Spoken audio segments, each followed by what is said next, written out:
সকালবেলা 6টা বাজে উঠছে, আমার বোনের ছেলেকে আর কি ব্যায়াম করানোর জন্য, পায়ে একটু সমস্যা। পরে ব্যায়াম করাতে করাতে এই পাশে আসছি, আসার পর বলছে বাদাম খাইবো, বাদাম পড়ছে আমাদের গাছ থেকে। তো আমি যখন টোকায় যাবো দেখতেছি 3 প্যাকেট চিপস একটা রশির সাথে বাঁধা। পরে আমি ভাবতেছি যে এগুলো অলৌকিক ভাবে কে বাঁধলো এরকমের।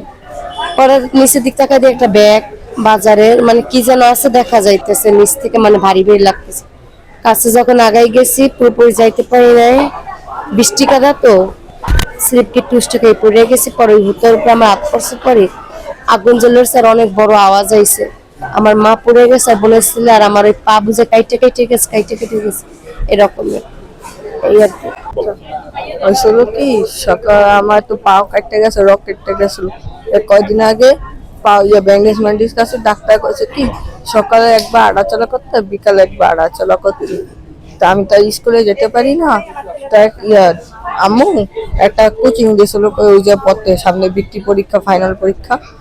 তো আমি আবার সকাল 6টার দিক দিয়া উঠছি, খালামণি আয় তো পেয়ে বুড়ে দিয়েই তো জানার সময় একটা খালামণি বাদাম পড়া পাইছিল গাছ থেকে। তো বাদামটি টোকে ঘরে যায়, আবার আইসে দেখে আবার বাদাম পসে। তো বাদামটি উড়াইয়া এই করে চোখ পসে, চোখ পেটা দেখে কি আমি একটা বেড়ার লগে চিপস টাঙানো, চিপসের লগে একটা দড়ি, দড়ির লগে একটা ব্যাগ। এখন আবার খালামণি আবার যাইতেছিল, একটা ইটা আসলো, ইটাতে পা পিছলাইয়া চিয়া দড়ি উপরে বসে, দড়িতে টান খাইয়া ব্যস্ত হয়ে গেছিল। যারা এই কাম করছে, ঠিক আছে, তাদের বিচার চাই। আমি আমি আর কিছু চাই না আপনাদের কাছে। আমি 6:30টার দিকে আমাকে ফোন দিছে, বলতেছে একটা দুর্ঘটনা হয়েছে, সবাই তাকে অ্যাম্বুলেন্সে করে ঢাকায় শেরেবাংলা মেডিকেলে নিয়ে গেছে। এই কথা শুনে আমি অতি দ্রুত আমি ঢাকাতে আমার স্ত্রী আর আমি শেরেবাংলায় আসছি, ঠিক আছে।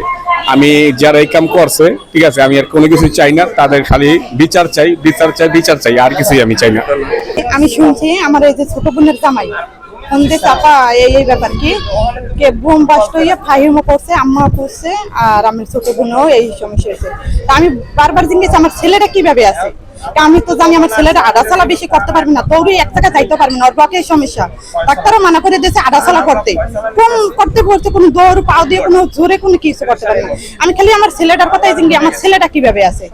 ও আমার ওই সান্ত্বনা দেওয়ার জন্য কই বলছে আপা ছেলেটা ভালো আছে আলহামদুলিল্লাহ, আপনি আসেন।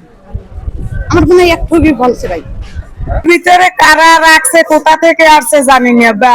ওই যে ইতির চোখে পড়ছে, আগে আগে ইতির চোখে পড়ছে, ওরা 3জন যাইতেছে ছেলে নিয়ে প্রাইভেট করাইতো। ওই সময় ব্যাগের ভিতর দেখে যে চিপসের প্যাকেট, ব্যাগটাও নতুন, আবার দড়ি ঝুলে চিপস ঝুলে নিয়েও দেখে প্যাকেট ঝুলে নিয়ে। ও আবার কাছাকাছি আগাইছে, ধরতে যায়, এর ভিতরে পা ফসকে যাইয়ে লারা খাইছে। এই কঠিন জোরে একটা আওয়াজ আইছে, আওয়াজ হওয়ার পরেই ওই আগুন জ্বললে উঠছে। আওয়াজে আমরা বাড়ির বেশিরভাগ মানুষই ঘুমেছিল, ঘুমে গুনে সবাই উঠছে, যে দৌড়াইয়া ইয়ে তো দেয় এই আগুন জ্বলতে আছে। ওরা নদীর মধ্যে, আর কাপড় পরনের কাপড় রাস্তায় জলে। সিমেন্টের বস্তা ভরে আমি বালু রাখছি, ওই জায়গায় একটা নতুন একটা ব্যাগ, কখনো ছিল না জিনিসটা। ওই নতুন একটা ব্যাগের ভিতরে একটা দড়ি দিয়ে বাঁধা, তার সাথে 3 প্যাকেট চিপস বাঁধা। আমার ননদের ভাগ্নে নিয়ে হাঁটতে বের হয়েছে, যখন ওইটা ফলো করছে তখন ওইটা ধরার জন্য আগায় যাওয়া ধরছে। এর ভিতরে একটা ইডে বাইক যা ও বুড়াই পরে পরে দড়িতে যখন হাত লাগে তখন ওইটা বাষ্প হয়ে গেলে। তো ওর থেকে বাহাতে বেশি আমার শাশুড়ি আর আমার ভাগ্নে পুরো নাক মুখে ফুটে গেছে। আমরা এর বিচার চাই।